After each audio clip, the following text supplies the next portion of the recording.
आज spoken English course का day 37 है, यानी दिन 37 है।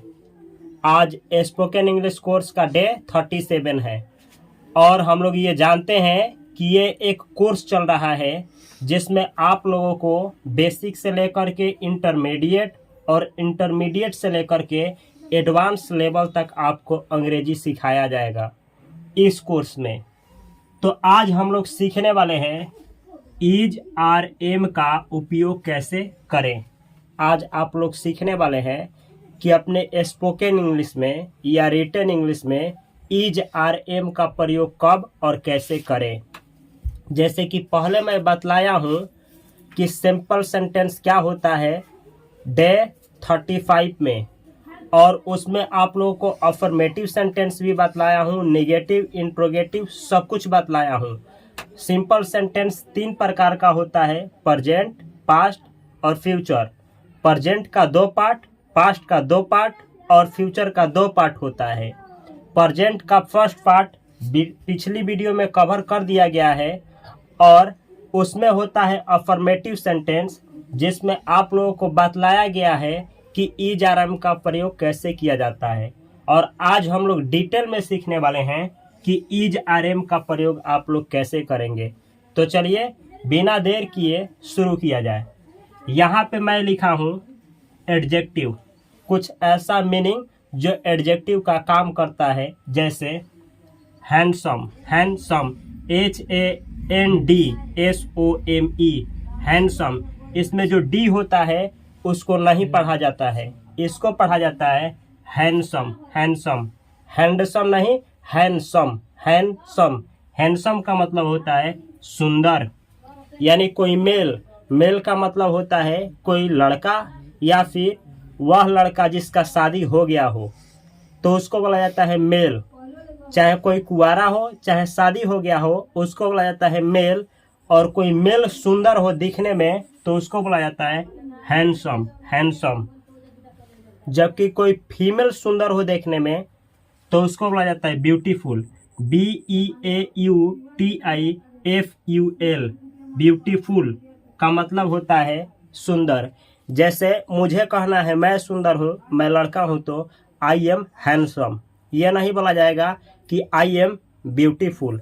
अगर मैं लड़की होता तब जा कर के मैं बोलता कि आई एम ब्यूटीफुल। तो अगर लड़की रहेगी तो लड़की के लिए आप लोग बोलेंगे ब्यूटीफुल। अगर कोई लड़का रहेगा तो उसके लिए आप लोग हैंडसम, हैंडसम।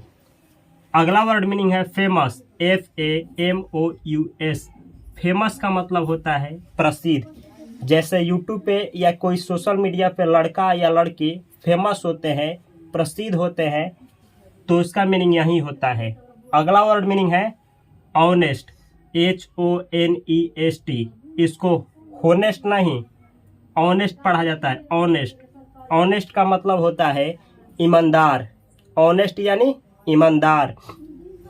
इसका अपोजिट वर्ड मीनिंग होता है ईमानदार का बेईमान, और बेईमान का अंग्रेजी होता है डिसऑनेस्ट, डिसऑनेस्ट। ईमानदार को अंग्रेजी में बोला जाता है ऑनेस्ट और बेईमान को अंग्रेजी में बोला जाता है डिसऑनेस्ट। जैसे मुझको कहना है कि मैं ईमानदार हूँ तो अंग्रेजी में बोला जाएगा आई एम ऑनेस्ट। अगर कहना हो कि मैं बेईमान हूँ तो मैं बोलूँगा अपने आप को आई एम डिसऑनेस्ट। राम ईमानदार है, राम इज ऑनेस्ट। राम बेईमान है, राम इज डिसऑनेस्ट। कैसे सेंटेंस को बनाया जाता है यहाँ पे डिटेल में आप लोगों को सिखाएंगे। अगला वर्ड मीनिंग है गुड, GOOD, गुड। गुड का मतलब होता है अच्छा। कोई चीज अच्छा हो तो उसको गुड बोला जाता है, गुड। और अगर बुरा हो तो बैड, BAD, बैड का मतलब होता है बुरा। तो यहाँ पे जितना भी वर्ड मीनिंग है ये सब एडजेक्टिव है, और इससे अधिक एडजेक्टिव सीखना है तो पिछले वीडियो में 45 एडजेक्टिव वर्ड मीनिंग का प्रयोग कैसे किया जाता है सिखाया हूँ, तो पिछली क्लास को देखना नहीं भूलना है। यह है एडजेक्टिव। आखिर इसका कैसे प्रयोग किया जाएगा यहाँ पे आप लोगों को इसी क्लास में सिखाया जाएगा। आगे कुछ देख लिया जाए। यहाँ नाउन, NOUN, नाउन। नाउन का मतलब होता है नाम, किसी चीज के नाम को नाउन कहा जाता है। अगर वर्ब से नाउन बनाना हो तो वर्ब में ER जोड़ दिया जाता है लास्ट में, तो बन जाता है नाउन। इसके ऊपर भी एक वीडियो बनाया गया है जिसमें आप लोगों को वर्ब से नाउन कैसे बनाया जाता है डिटेल में सिखाया गया है। चलिए यहाँ पे कुछ एग्जाम्पल लेकर के दिखाते हैं आप लोगों को। ये है सिंगर। सिंग का मतलब होता है गाना गाना, और उसमें लगा है ER, इतना जुड़ा है ER, तो बना है सिंगर। सिंगर का मतलब होता है गायक। अब गायक का मतलब होता है लड़की या लड़का, दोनों को बोला जाएगा सिंगर। सिंगर यानी गायक। यह नाउन का काम करता है। अगला मीनिंग है लिसनर। लिसनर LISTEN, इसको पढ़ा जाता है लिसन। लिसन का मतलब होता है सुनना, इसमें लगा है ER, तो बना है लिसनर। लिसनर। लिसनर का मतलब होता है सुनने वाला, और सुनने वाले को कहा जाता है श्रोता। लिसनर यानी श्रोता। ये कोई मेल भी हो सकता है, कोई फीमेल भी हो सकती है। लिसनर यानी श्रोता। अगला वर्ड मीनिंग है रीडर। Reader READER। रीड का मतलब होता है पढ़ना, और उसमें लगा है ER, तब बना है रीडर। रीडर। रीडर का मतलब होता है पढ़ने वाला, जिसको आप लोग कहते हैं पाठक। रीडर यानी पाठक। तो जो कोई पढ़ता है उसको रीडर कहा जाता है। यह मेल भी हो सकता है या फीमेल भी हो सकती है। रीडर यानी पाठक। रीडर यानी पाठक। अगला वर्ड मीनिंग है teacher. TEACHER। Teacher. Teach TEACH। Teach. Teach का मतलब होता है पढ़ाना, और टीच में आप लोग जोड़ते हैं ER, तो बन जाता है टीचर। टीचर का मतलब होता है शिक्षक। टीचर यानी शिक्षक। टीच यानी पढ़ाना, यानी वह व्यक्ति जो शिक्षा देता है उसको बोला जाता है टीच। टीच यानी शिक्षा देना, लेकिन वह व्यक्ति जो शिक्षा देता है उसको टीचर बोला जाता है। टीचर का मतलब होता है जो आपको शिक्षा दे। यह मेल भी हो सकता है या फीमेल भी हो सकती है। टीचर का मतलब शिक्षक। अगला वर्ड मीनिंग है player. PLAYER। Player. Play. Play से बना है ये PLAY। प्ले। प्ले का मतलब होता है खेलना। अब प्ले में आप लगाते हैं ER, तो बन जाता है प्लेयर। प्लेयर। प्लेयर का मतलब होता है खिलाड़ी। प्ले यानी खेलना, प्लेयर यानी खेलने वाला। खेलने वाले को हिंदी में कहा जाता है प्लेयर यानी खिलाड़ी। प्ले मतलब खेलना, और जो व्यक्ति खेलता है उसको बोला जाता है खेलने वाला, और खेलने वाले को ही कहा जाता है खिलाड़ी। तो प्ले यानी खेलना, और प्लेयर यानी खिलाड़ी। डॉक्टर। DOCTOR। डॉक्टर यानी डॉक्टर। STUDENT। स्टूडेंट। स्टूडेंट का मतलब होता है विद्यार्थी। विद्यार्थी का मतलब होता है वह छात्र या वह छात्रा जो पढ़े, यानी बॉयज एंड गर्ल्स, लड़का और लड़की दोनों को ही बोला जाता है विद्यार्थी। स्टूडेंट यानी विद्यार्थी, या स्टूडेंट यानी छात्र या छात्रा। तो ये चीज़ आप लोगों को सीख जाना है कि ये जो वर्ड है ये एडजेक्टिव है। एडजेक्टिव का काम होता है किसी संज्ञा या सर्वनाम का विशेषता बतलाना। ये जो जितना भी शब्द है यह है आपका नाउन यानी संज्ञा। अब कैसे इसका और इसका आप लोग इज RM का साथ प्रयोग कैसे किया जाता है यही सीखना है। यहाँ पे स्ट्रक्चर दिया है। स्ट्रक्चर का मतलब होता है बनावट, कैसे आप अंग्रेजी बनाएंगे। तो स्ट्रक्चर सबसे पहले लगाना है सब्जेक्ट। सब्जेक्ट का मतलब होता है I, we, he, she, it, या फिर this, that, these, those, someone, everyone, everybody, known, nobody, या राम एंड श्याम, या कुछ भी नाउन या प्रोनाउन जितना भी है सब सब्जेक्ट का काम करता है। तो सब्जेक्ट, और उसके बाद लगेगा इज। सब्जेक्ट के अनुसार इज या फिर आर या फिर एम। किस सब्जेक्ट के साथ इज लगेगा किसके साथ आर, किसके साथ एम, पिछले वीडियो में बतलाया गया है। डे 35 वीडियो में आप लोगों को बतलाया गया है कि किसके साथ इज, किसके साथ आर और किसके साथ एम लगाना है। तो उस वीडियो को देखना न भूलें। सबसे पहले सब्जेक्ट के अनुसार इज आर एम, उसके बाद आर्टिकल में ए या एन या द, ए एन द ये लगाना है। उसके बाद एडजेक्टिव लगाना है, उसके बाद नाउन लगाना है। इतना आपको लगाना है। याद रखना है, अगर नाउन सिंगुलर है तो आर्टिकल आपका लगेगा। नाउन अगर यहाँ पे सिंगुलर का मतलब होता है एक, अगर नाउन आपका एक है तो इसमें से तीनों में से कोई एक आर्टिकल लगाना जरूरी है। लेकिन अगर यहाँ पे नाउन जो है प्लूरल है तो यहाँ पे आर्टिकल नहीं लगेगा, कोई आर्टिकल नहीं लगेगा। जैसे चलिए देखा जाए किस तरह से। यहाँ पे मैं बतलाया हूँ, इस वाले पे एक एग्जाम्पल लेकर के देखा जाए। वह एक अच्छा गायक है, वह एक अच्छा गायक है। गायक क्या है? गायक, इसमें से देखिए गायक क्या है? गायक संज्ञा है, गायक संज्ञा। वह एक अच्छा गायक है। अंग्रेजी बनाना है, बनेगा he is a good singer, he is a good singer. He यानी वह, इज यानी है, अ यानी एक, गुड यानी अच्छा, सिंगर यानी गायक। हिंदी क्या हुआ? वह एक अच्छा गायक है। किस तरह से अंग्रेजी बना है तो देखना है। वह जो है वह क्या है? सब्जेक्ट।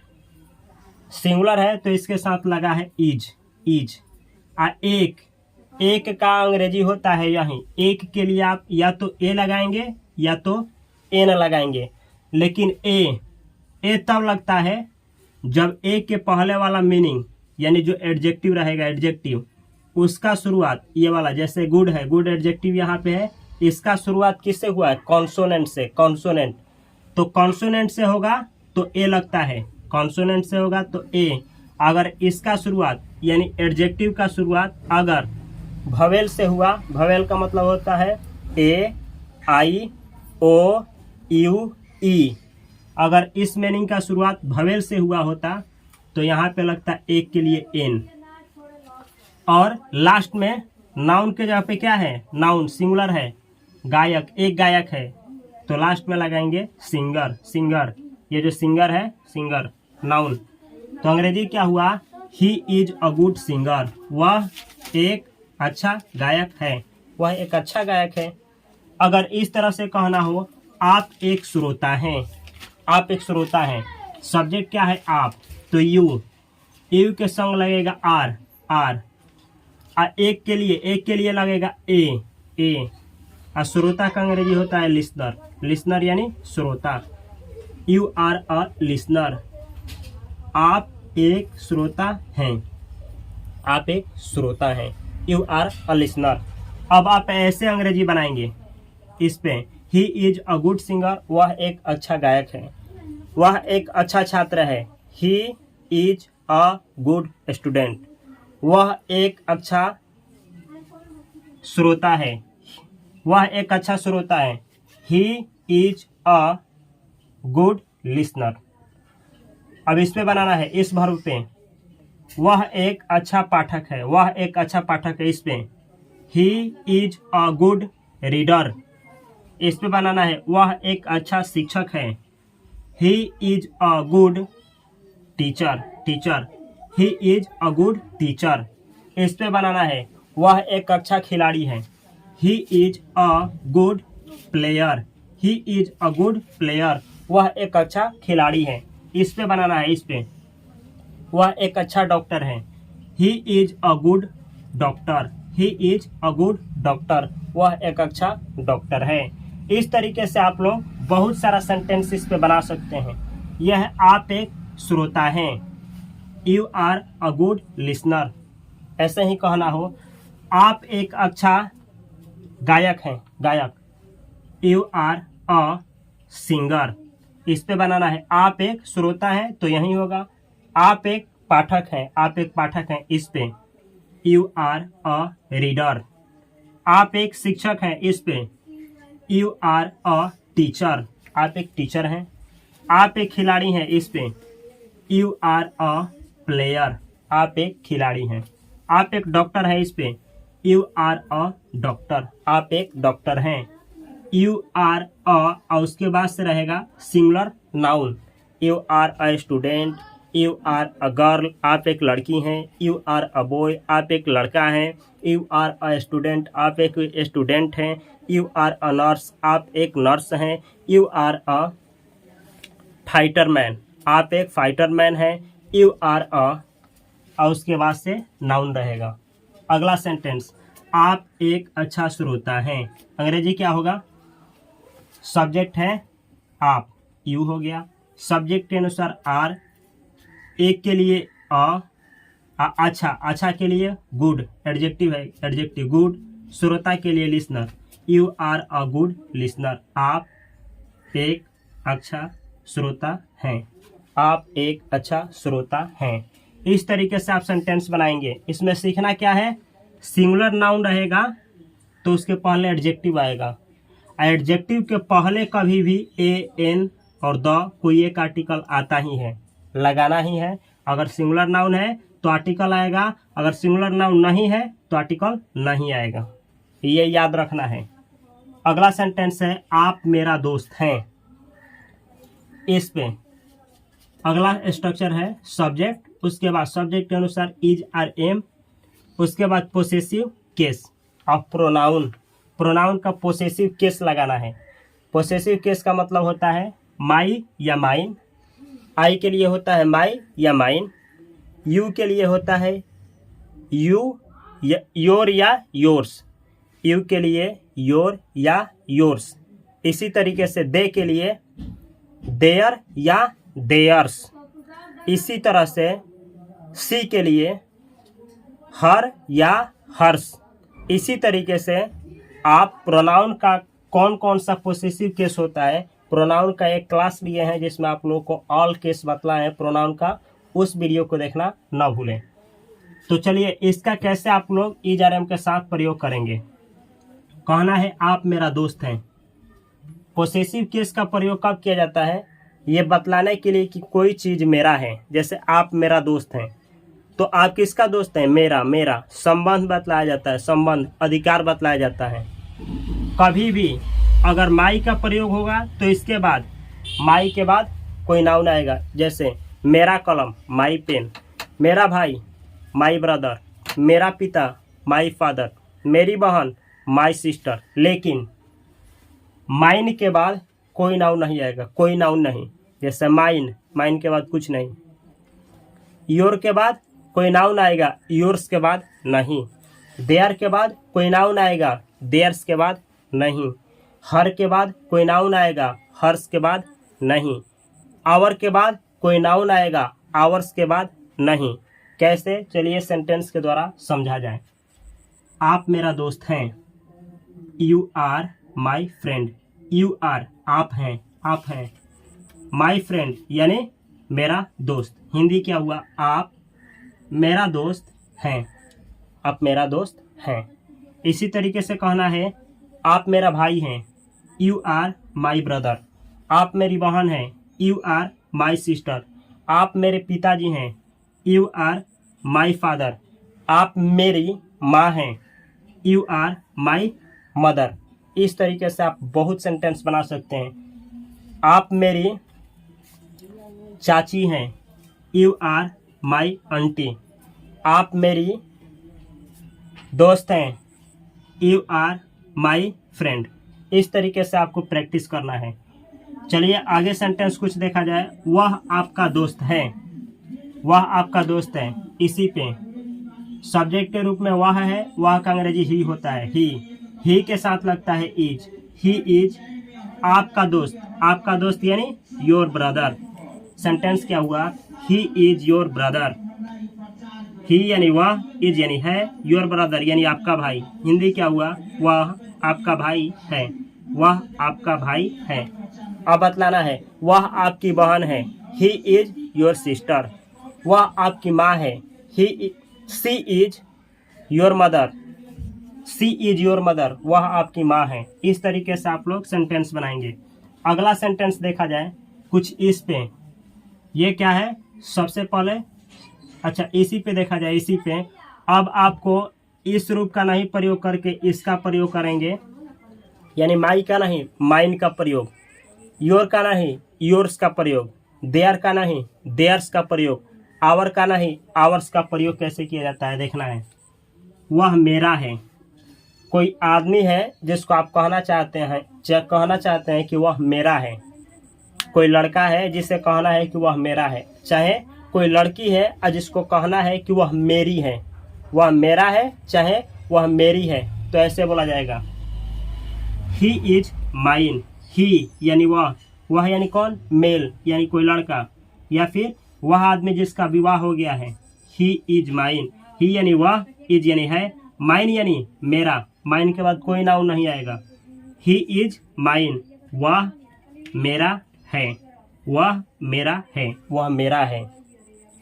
अगर लड़का है और कहना है कि वह मेरा है तो आप बोलेंगे ही इज माइन। अगर लड़की रहेगी तो यहाँ बोलेंगे she is mine, she is mine. She यानी वह यानी लड़की, सी इज माइन, वह मेरी है। अगला सेंटेंस है, अगर आपको कहना है वह मेरी है तो क्या बोलेंगे, सी इज माइन।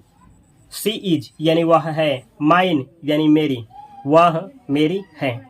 अगला सेंटेंस है, अगर कहना हो आप मेरे हो या आप मेरी हो।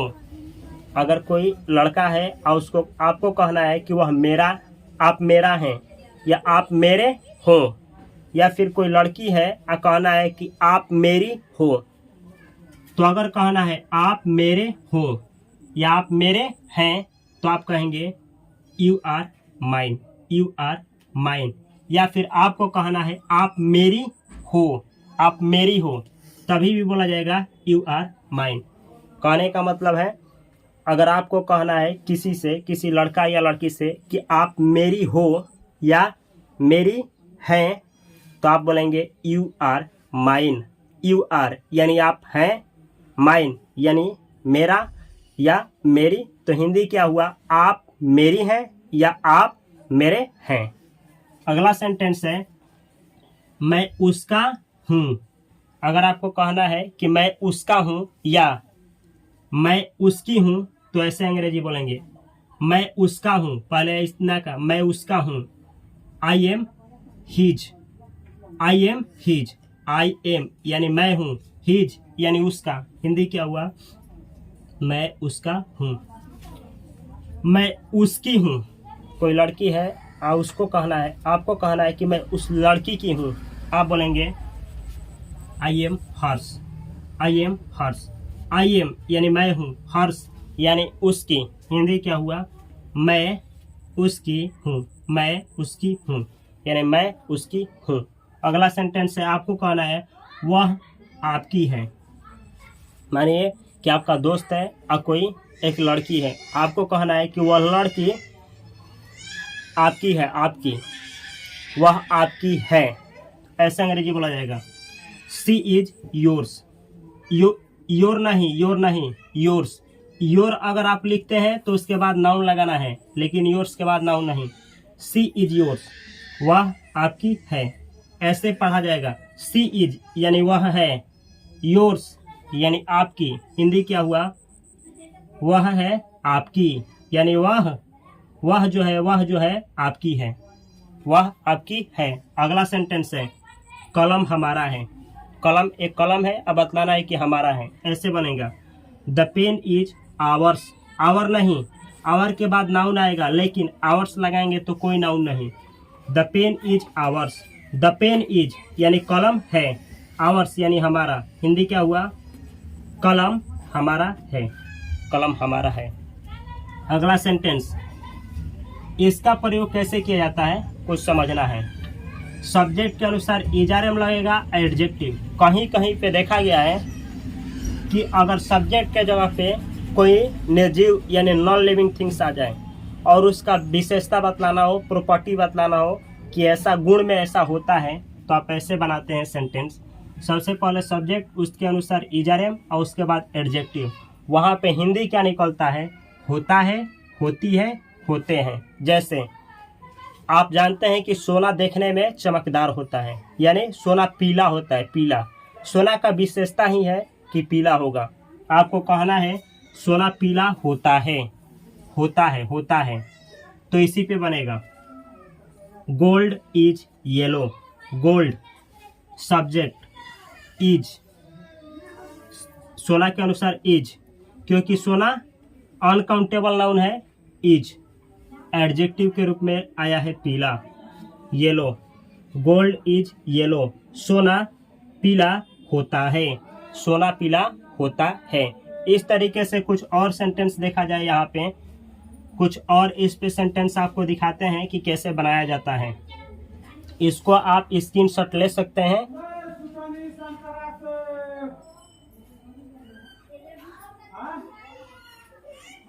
चलिए, आशा करता हूँ कि आप स्क्रीनशॉट ले लिए होंगे। कुछ और एग्जांपल देखा जाए यहाँ पे। जैसे आपको कहना है, गुलाब लाल होता है। गुलाब का फूल आप देखे हैं, गुलाब लाल होता है, गुलाब लाल होता है, तो गुलाब का विशेषता ही है कि गुलाब लाल होता है। आप ऐसे बोलेंगे rose, rose, rose is, rose is red, rose is red. Rose क्या होता है? लाल होता है, यानी गुलाब क्या होता है? लाल होता है। अब आप जानते हैं कि जो हीरा होता है वो उजला होता है, उजला। आपको कहना है हीरा उजला होता है। हीरा का विशेषता ही है उजला होना। आपको कहना है कि हीरा उजला होता है, होता है। किसी भी चीज़ का विशेषता बतलाना हो, इसका प्रयोग होगा। हीरा उजला होता है, ऐसे अंग्रेजी होगा डायमंड, डायमंड इज, यानी हीरा होता है, हीरा होता है। हीरा है नहीं, हीरा होता है। क्या होता है? उजला, तो white, white. Diamond is white, हीरा होता है, क्या होता है? वाइट, यानी उजला। तो जब कहना हो कि हीरा उजला होता है, अंग्रेजी होगा डायमंड इज वाइट। ऐसे ही कहना है आकाश नीला होता है। आकाश की विशेषता क्या है? नीला होना। तो आपको कहना है आकाश नीला होता है, इसी पे बनेगा। कैसे? The sky is blue. The sky यानी आकाश, इज यानी होता है, होता है। क्या होता है? ब्लू, यानी नीला। आकाश नीला होता है, आकाश नीला होता है। आपको कहना है समुद्र नीला होता है, समुद्र नीला। समुद्र का विशेषता ही है नीला होना, समुद्र नीला होता है। कैसे बनेगा? Sea is blue, sea is blue. Sea यानी समुद्र, इज यानी होता है, समुद्र होता है। क्या होता है? ब्लू, यानी नीला। हिंदी क्या हुआ? समुद्र नीला होता है। यानी कहने का मतलब है कि जब भी आपको किसी चीज के बारे में बतलाना हो कि ये ऐसा होता है, तो इस पे बनता है। जैसे कोयला काला होता है, coal is black, coal is black. कोयला क्या होता है? काला होता है। लोहा भारी होता है, iron is heavy, iron is heavy. लोहा भारी होता है। इस तरीके से आप लोग बहुत सारा सेंटेंस बना सकते हैं। तो यह वीडियो आप लोगों को कैसा लगा? आप लोगों को क्या सीखने को मिला? कुछ सीखने को मिला है तो कमेंट बॉक्स में, इस वीडियो के कमेंट बॉक्स में इस पे या इस पे या इस पे, तीनों में से किसी एक पे या तीनों पे कम से कम 5 सेंटेंस इंग्लिश में ट्रांसलेट करके अपने अनुसार best of the best sentence comment box में कमेंट करिए। मुझे जिनका कमेंट अच्छा लगेगा मैं उनके कमेंट को लाइक करूंगा। अगर इस वीडियो से आप लोगों को इंग्लिश सीखने में मदद मिल रही है तो इस चैनल को सब्सक्राइब करें और चैनल बेल आइकन की घंटी को दबाना न भूलें। और डे वन से इस कोर्स को देखते हुए आगे बढ़िए कि आप बहुत जल्द ही अंग्रेजी सीख पाएँ। मैं आशा करता हूं कि आप लोगों को कुछ ना कुछ सीखने को मिला होगा। मैं मिलता हूं अगले वीडियो में, तब तक के लिए आप सभी को बहुत सारा प्यार। Thanks for watching this video.